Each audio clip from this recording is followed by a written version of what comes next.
teach on it. I don't know anything about it. I had to ask God. When you go on the internet, you have 2-3 things, and it's still not what you see, what you want to know. So I had to listen.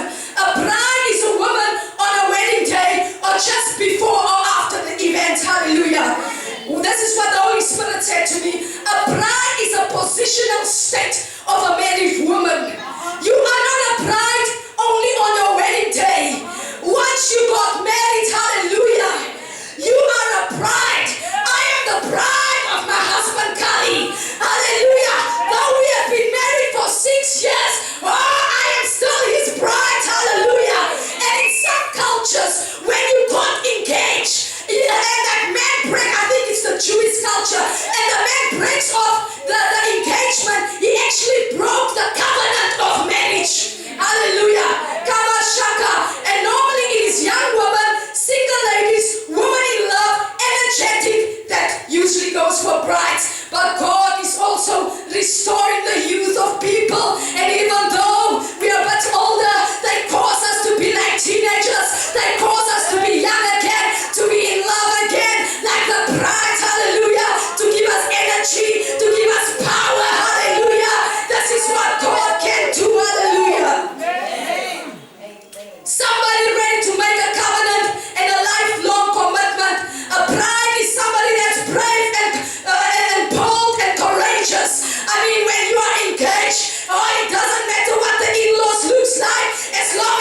wedding day.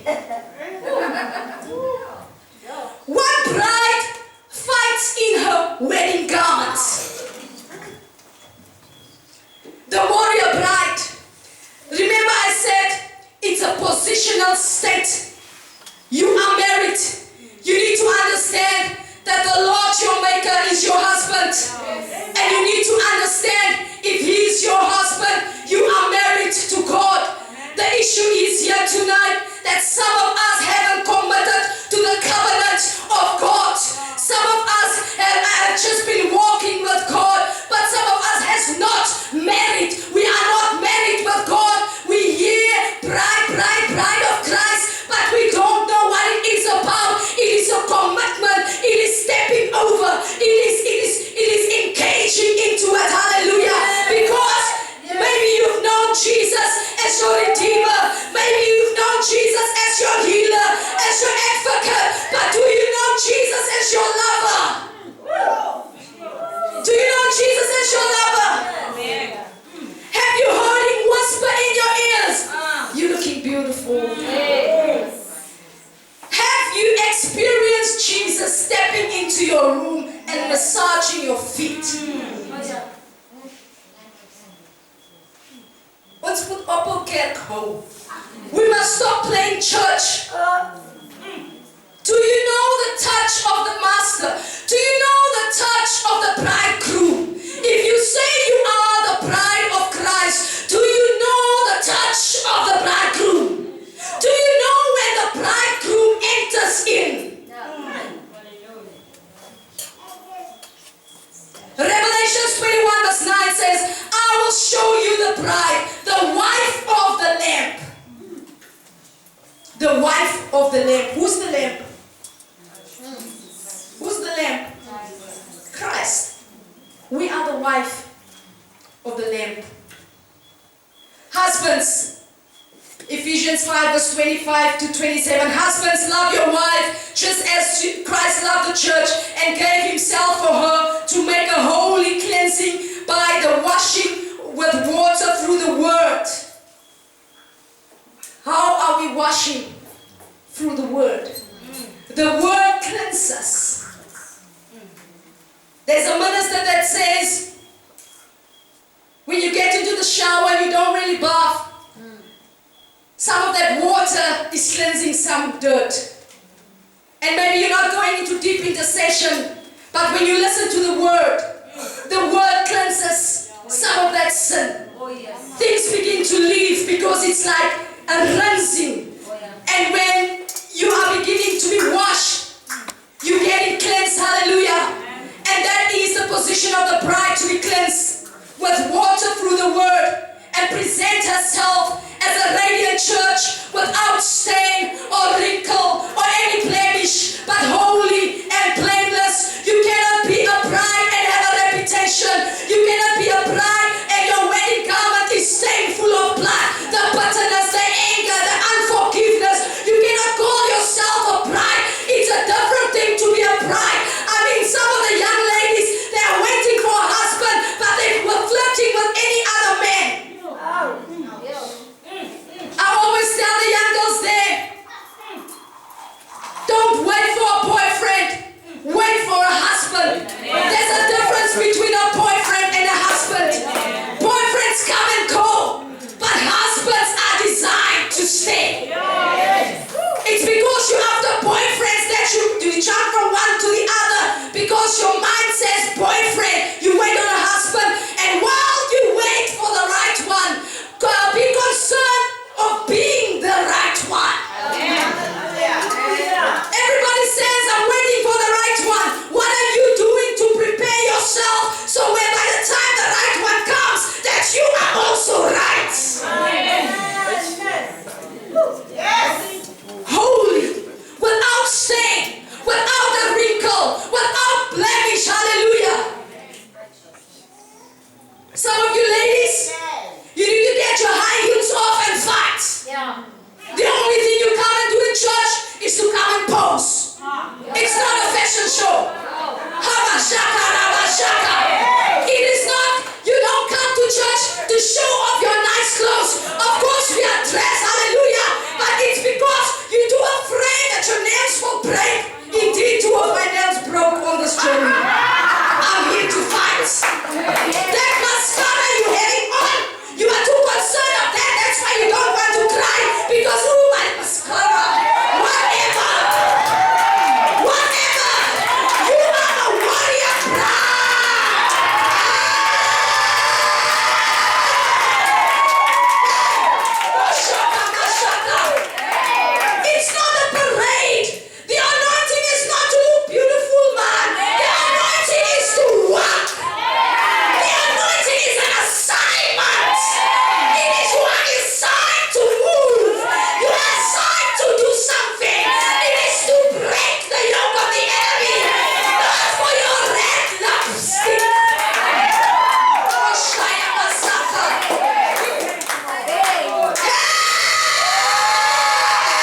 I'll show you where the people lives that stays in tents in heaven.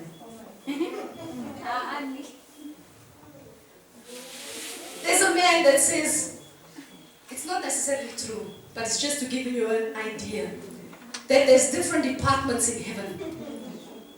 And the way you work on earth is what it looks like in heaven. There's a certain man that have asked a contractor to build a house.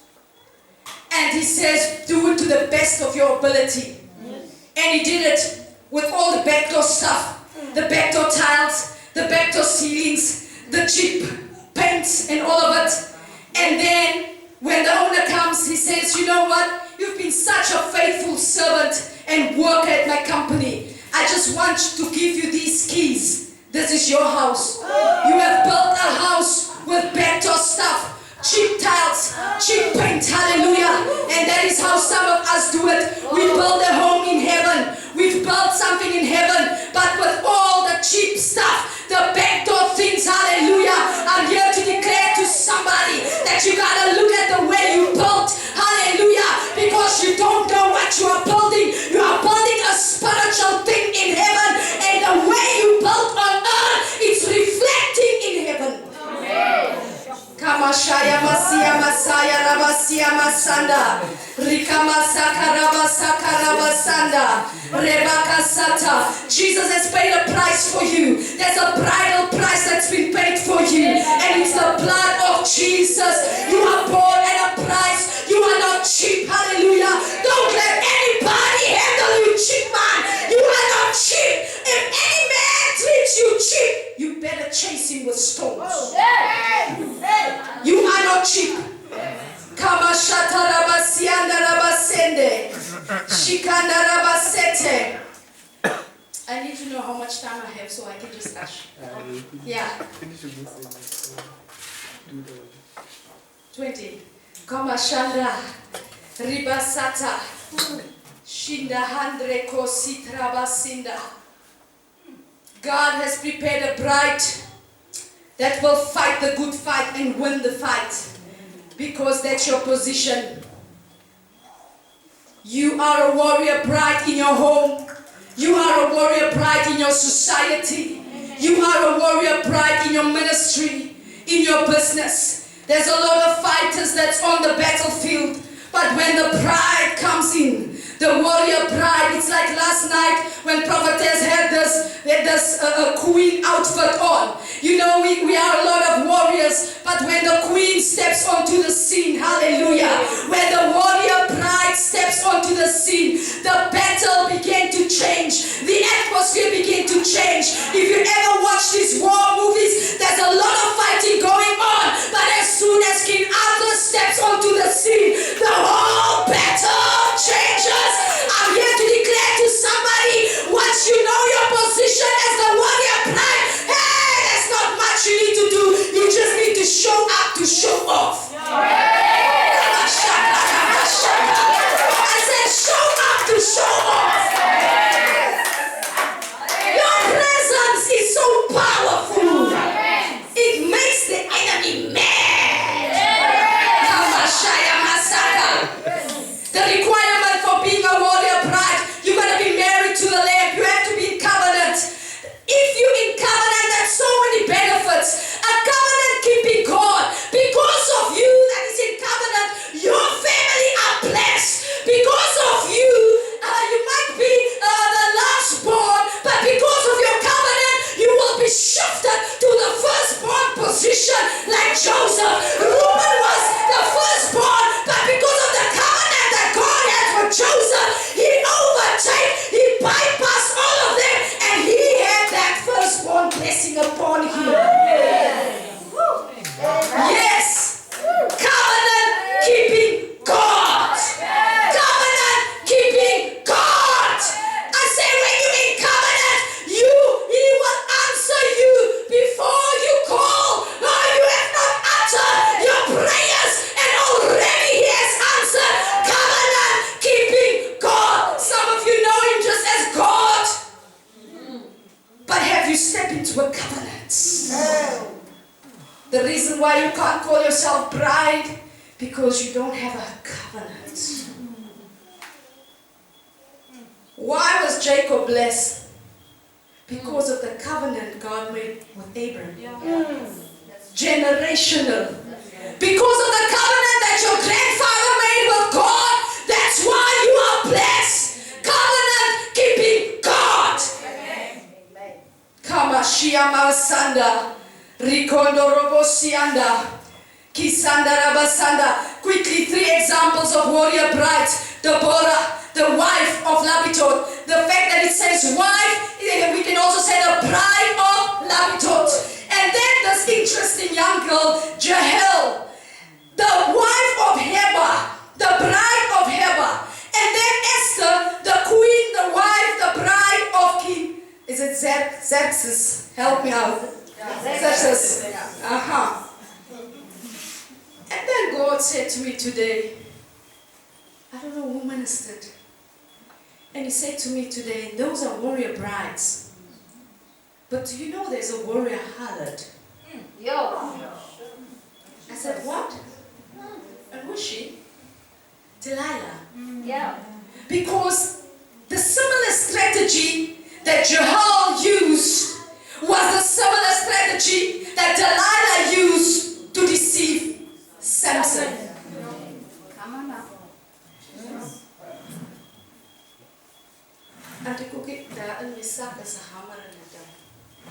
Kamashaya.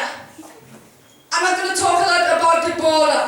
We have spent time on her last year. She's a powerful woman. We honor her. She's the reason why we have this conference. Kamashaka Rabasaka. Sianda Rabasata. But I quickly want to talk about Jael. This is one of the weapons the Lord has released to me. A hammer. The word of God is like a hammer. It will break through your situations. It will hit in your circumstances when you don't know what to do and your soul doesn't want to work very well. Pull out the hammer and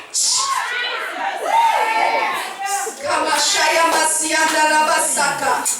Rikondo Robosoko Robosondo. Shianda Rabasaka. Hey, there is a 10-pent anointing in this place. Kamashaya Masaka. You will have a specific strategy. Not the 10 strategies you've used. Only one.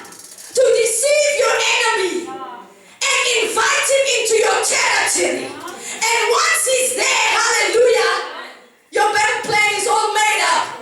You cause him to fall asleep. When he asks for water, you give him milk. Your enemy will come into your presence so that you can destroy your enemy. There's a table that's been prepared in the midst of your enemy. I said, don't lose appetite in the midst of your enemy. When you start to die, hallelujah, and your enemy is sitting at your table, do not lose your appetite. Hey, begin to smile, begin to ask, do you want some more juice? Is it coffee? Is it tea? What is it? Hallelujah. Is there anything else I can do for you? And while you are busy serving your enemy, treating your enemy like your friend, you take the hammer and you nail it.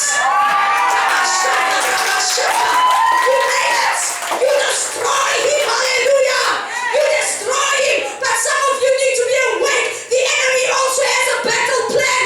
There's a Delilah that has an assignment for you that will pull you into a territory, into a camp, and take your strength, your anointing, and take it off, and then kill you.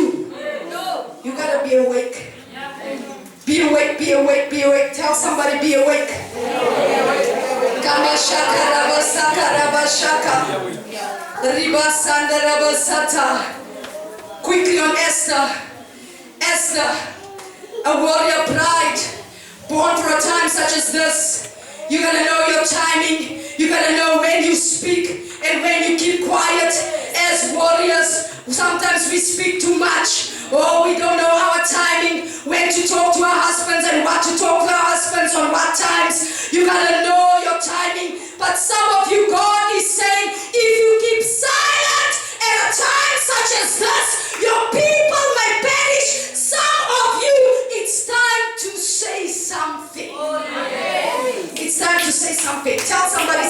say something. Then Esther was fasting and preparing. Sometimes what you do in your private, hallelujah, what you do in your private, it's going to have a manifestation.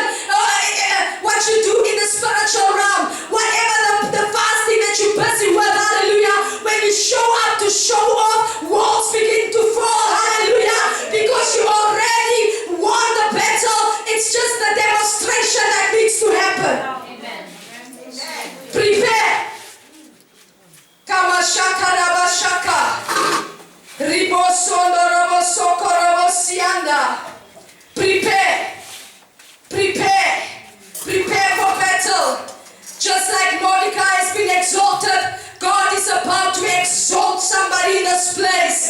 I'm here to declare to somebody that the gallows that has been prepared for you, the holes and the traps and the snares, the assignments that has been prepared for you, your enemy will fall into his own snares. Oh, Kamashaya Masaka, you will not fall into that trap. You will not go down, but you will go forward. Just wake up, take on your battle, dress up, hallelujah, and begin to be bold, hallelujah, and show up and take your victory. Shimakasianda rabasete, rihondo robosoto. Now what I want us to do tonight, as the warrior bride, is to make covenant with God. Those that doesn't live in a covenant relationship, tonight is your opportunity. Know that it's not for everybody. You cannot afford to make this commitment and not be responsible. If you're not ready, you are not ready. But if you're ready to get married, you are ready. I want you to get either another ring or a bracelet or a piece of cloth, whatever you have on you. And if you don't have it here, talk to God in the spirit. You go get it when you go home and use it and say, whenever I see this ring, it reminds me of the covenant that I've made with my bridegroom. You've made many other covenants with people, which has disappointed you. You've made covenants with business partners. Have you ever made covenant with the bridegroom of heaven? It's a different relationship. We know him as healer. Heal me. Save me. Help me. What about love me? Love me. Dance with me. Yes. Have you ever experienced the Spirit in worship begin to dance with you? What about being in your car and driving and Him just being there? Amen. He's in this place right now. In our ministry, we put a mercy seat because of Him. Because how can we be here and He has no place to reside?